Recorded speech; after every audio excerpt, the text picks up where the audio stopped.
What if the very thing you're chasing in 2025 is running away from you because you're chasing it instead of God? What if breakthrough, clarity, peace, and favor are not ahead of you, but above you, waiting for one decision? Stay with me, because by the end of this message, you'll understand why seeking God first is not a religious phrase, but the master key that unlocks your vision for 2025. We are stepping into a new season, a new year, a new vision. But before you write goals, before you set plans, before you chase success, there is a divine order that heaven demands. Because many people want God's blessing on their plans, but very few want God to author their plans. Vision without God becomes pressure. Success without God becomes stress. Progress without God becomes empty. Some of you have been busy, productive, ambitious, but exhausted. You've been moving, but not fulfilled. You've been achieving, but still asking, why does something feel missing? The reason is simple. When God is not first, nothing ever fully works. That's why this message matters. That's why you can't afford to tune out. Because if you get this one principle right, 2025 won't just be another year. It will be a turning point. Priority determines power, and power always flows in the direction of what you put first. Life is constantly teaching us this truth, whether we recognize it or not.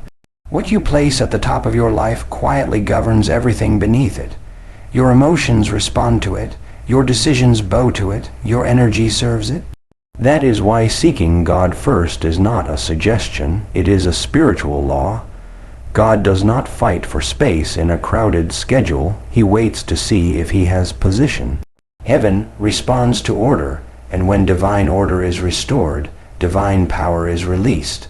Many people want God to bless what they are doing, but few stop to ask God what He wants them to do. They plan, they push, they grind, they hustle, and then they invite God to follow behind their ambition. But God was never meant to be an accessory to your vision. He is meant to be the source of it. When God is placed second, everything begins to feel heavier. Decisions become confusing, progress feels forced, peace becomes rare. But when God is first, clarity replaces chaos and strength replaces striving. You can tell what is first in someone's life by what they consult first. When pressure comes, where do you turn? When fear rises, who do you listen to? When opportunity knocks, what voice guides your response? Whatever gets your first attention gets your greatest influence. That is why seeking God first is not just about prayer, it is about alignment. It is about acknowledging that God knows what you do not know, sees what you cannot see, and understands outcomes long before you ever reach the crossroads. There are people who are busy every day but powerless in their spirit, active but anxious, accomplished but empty. That is what happens when priority is misplaced. You can gain momentum without direction, but it will eventually lead you into exhaustion. You can achieve success without God, but you will pay for it with peace. Power does not come from effort alone, it comes from order. When God is first, effort is multiplied by grace. God does not demand priority because He is insecure, He requires it because He is wise. He understands that if He is not first, something else will be, and whatever replaces Him will eventually fail you. Money cannot carry the weight of your soul. People cannot guarantee your future. Talent cannot protect you from collapse. Only God is strong enough to hold first place without breaking you under the pressure of expectations. When you seek God first, you stop reacting emotionally and start responding spiritually. Instead of being driven by urgency, you are led by wisdom.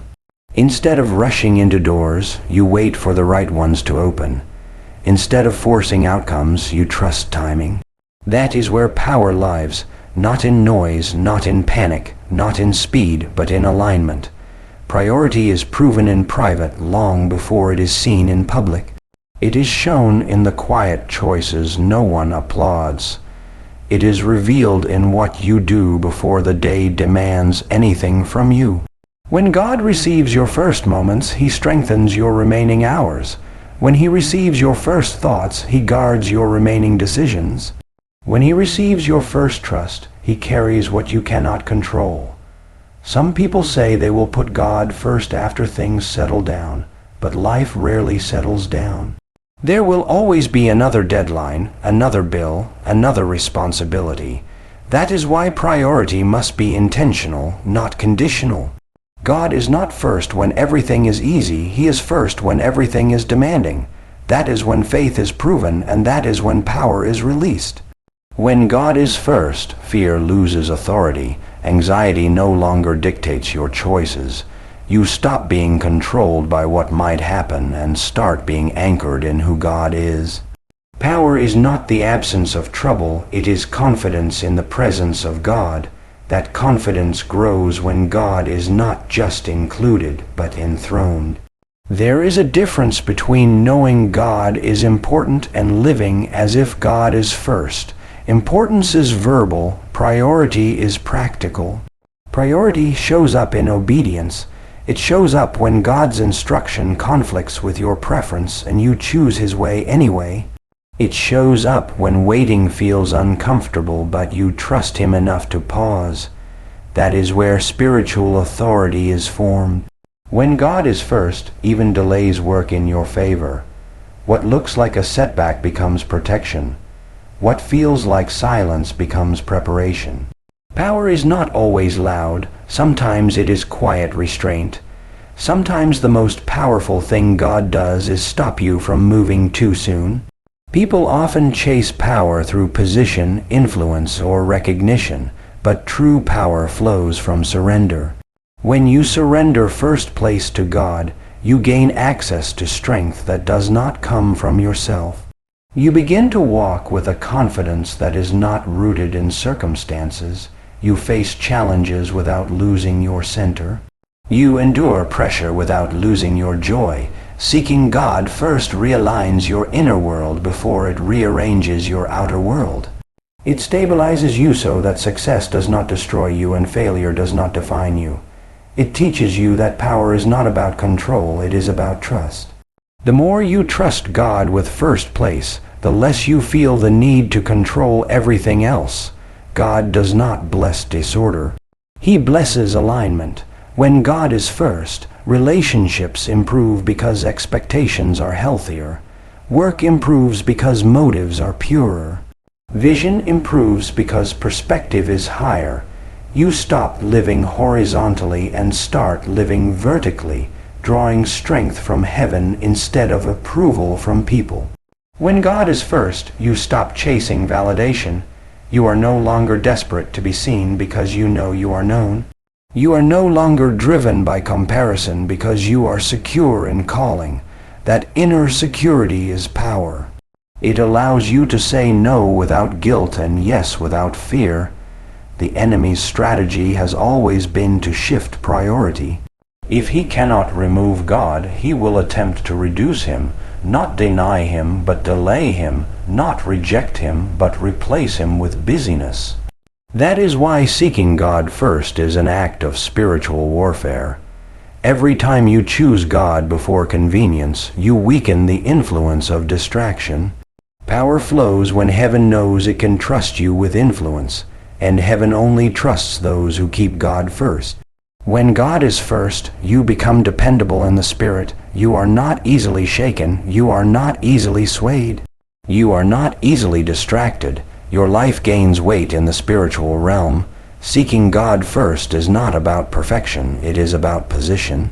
It is about consistently returning God to the highest place, even when you stumble, even when you fall short, even when you feel weak.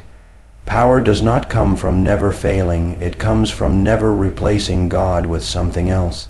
When God is first, obedience becomes easier because love grows deeper. You stop obeying out of fear and start obeying out of trust. You realize God is not trying to take from you. He is trying to protect you. Every instruction is an act of care. Every boundary is an act of love. As you place God first, you begin to notice that things start aligning without you forcing them. Conversations shift, opportunities appear, resistance breaks, not because you worked harder, but because heaven responded to order. Power follows priority, always, without exception. Seeking God changes your vision before it changes your situation. Most people think vision is about what you want to see happen, but true vision is about seeing what God sees. When you seek God first, your eyesight shifts. You stop looking at life only through pressure, deadlines, emotions, and opinions, and you begin to see with discernment. You recognize that not everything that looks good is God, and not everything that feels delayed is denial. Vision becomes less about speed and more about accuracy. Many people are overwhelmed not because they have too much to do, but because they are focused on the wrong things. When God is not first, vision becomes scattered. You chase multiple directions at once. You start projects God never assigned. You carry responsibilities God never gave. That is why seeking God first simplifies your life. It narrows your focus. It helps you distinguish between what is urgent and what is eternal. When you seek God, He doesn't just tell you what to do, He shows you why. Purpose becomes clearer. You begin to understand that every season has an assignment and every assignment has a time. Vision without God causes impatience. Vision with God produces endurance. You stop asking, "Why is this taking so long?" and start asking, "What is God forming in me while I wait?" There are people who have opportunities but no clarity. They open doors but feel unsure once they walk through them. That happens when vision is driven by desire instead of direction. Seeking God realigns your desires so that what you want no longer conflicts with where God is leading. Your prayers change.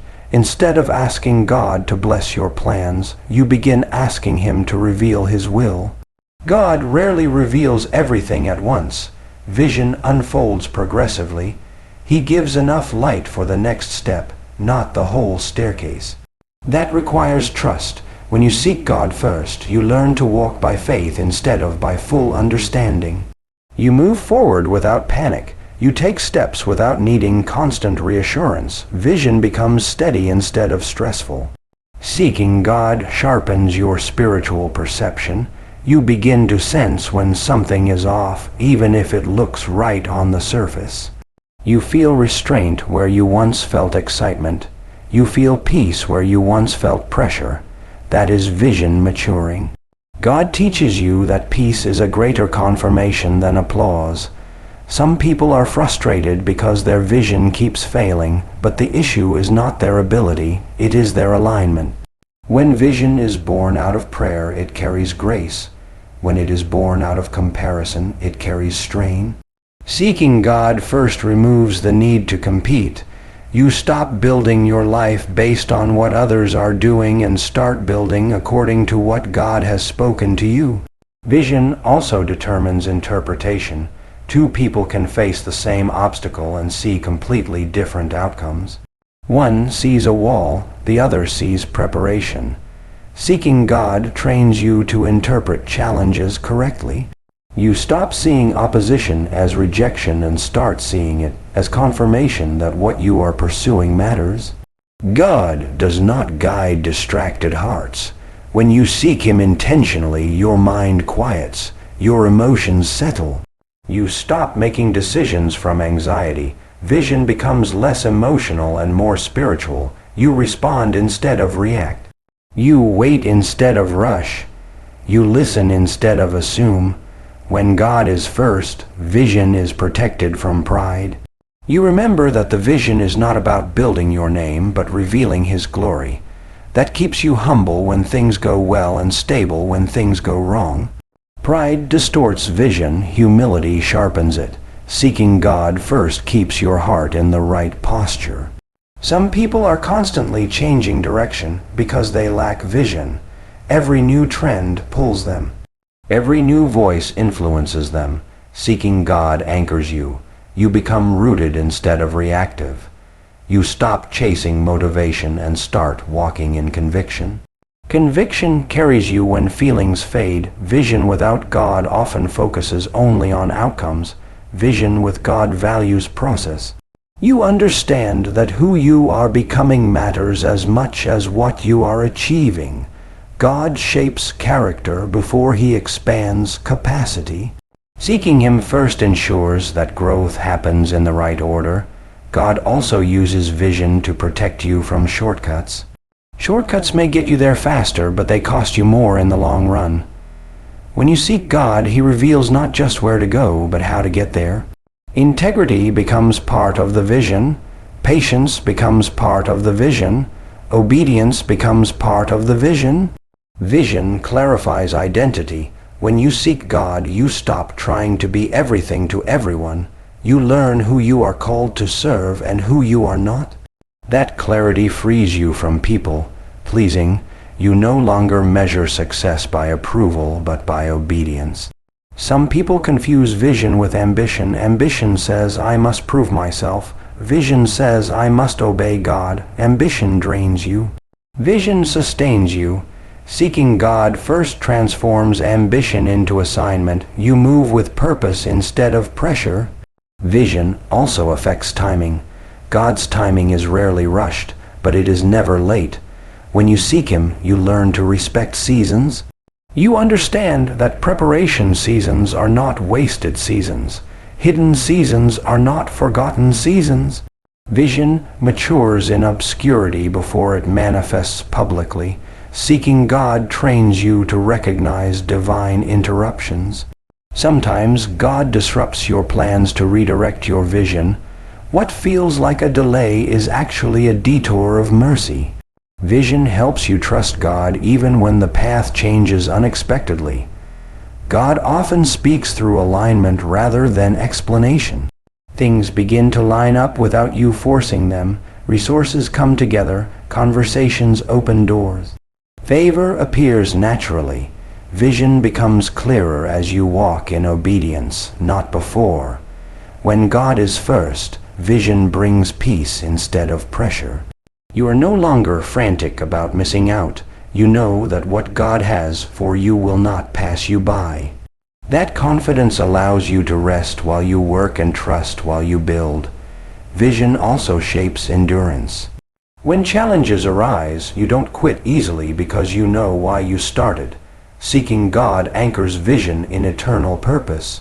Temporary discomfort loses its power when you are connected to eternal direction. Some people see only what is in front of them.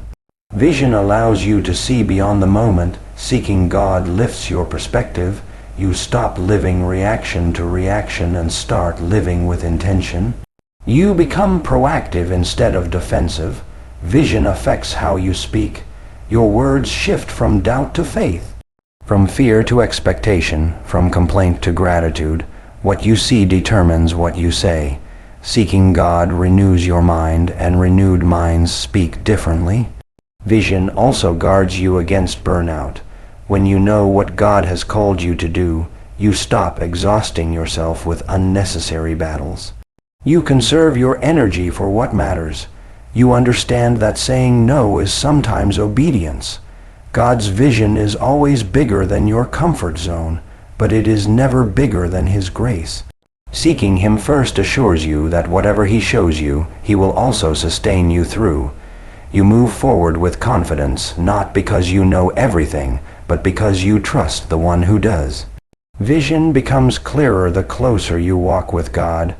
The more you seek him, the less confused you become. The fog begins to lift. Distractions lose their pull. Focus sharpens. Direction stabilizes. Faith deepens. You begin to see your life not as a series of random events, but as a divinely guided journey unfolding step by step. Seeking God first unlocks supernatural provision because God has never asked anyone to put him first without promising to take responsibility for what follows. Provision is not a reward for perfection, it is a response to priority.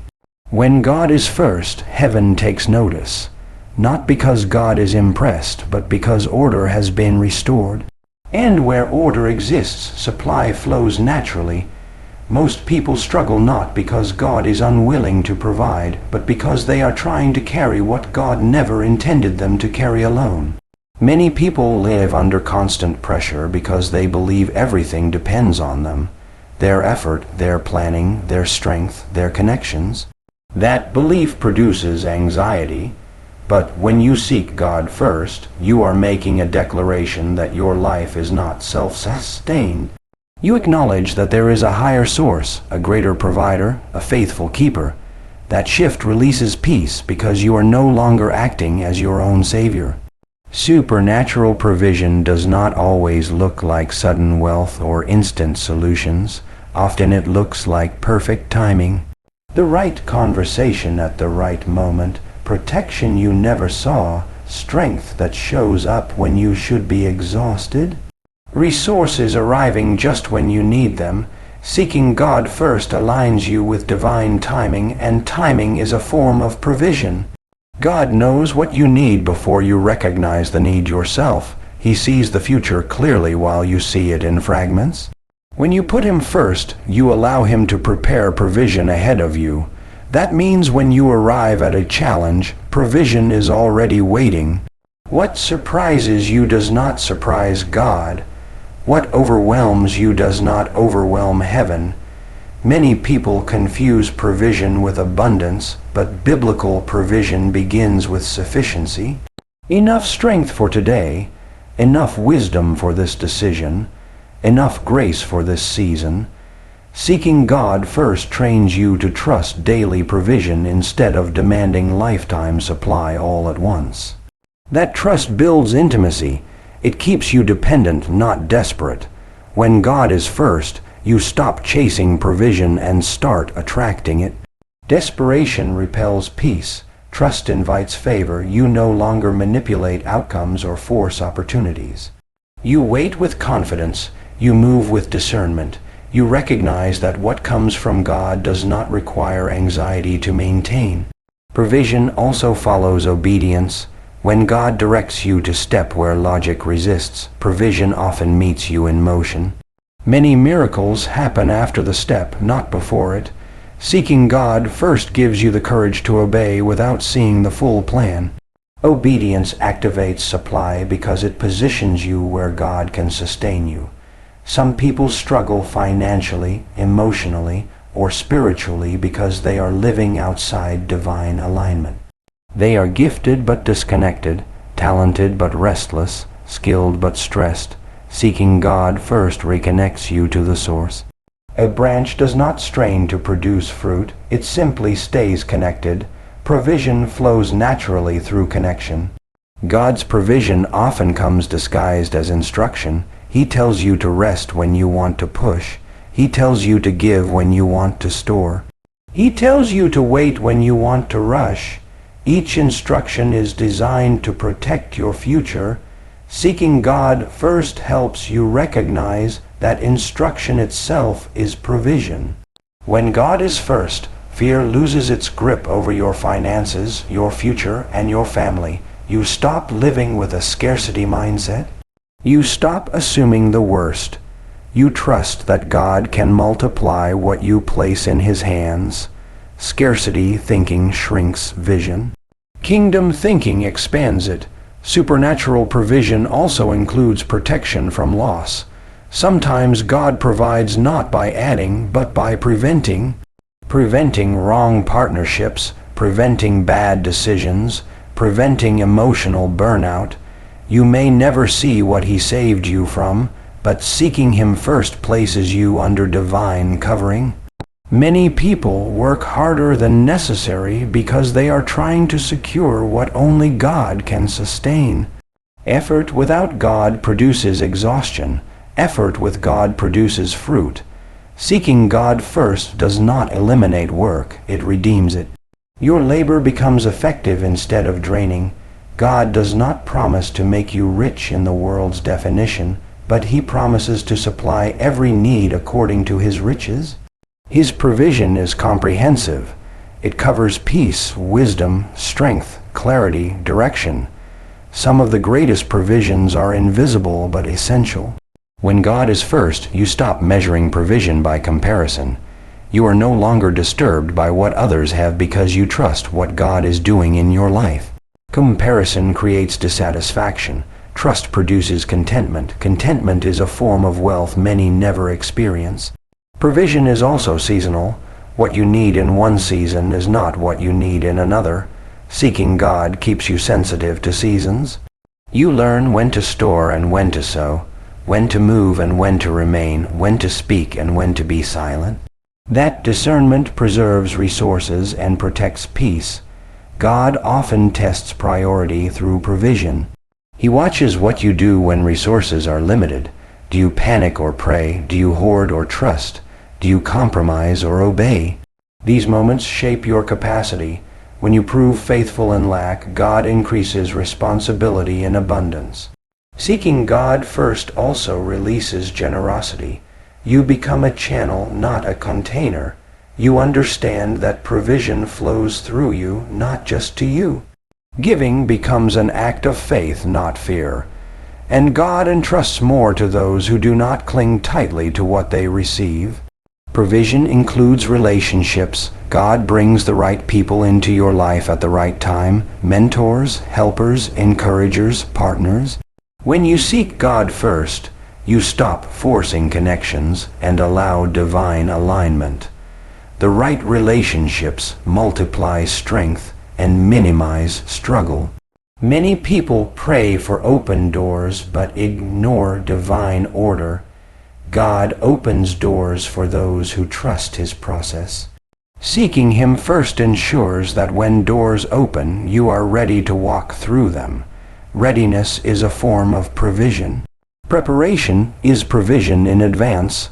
God's provision often grows quietly. Seeds planted today produce harvest later. Seeking God teaches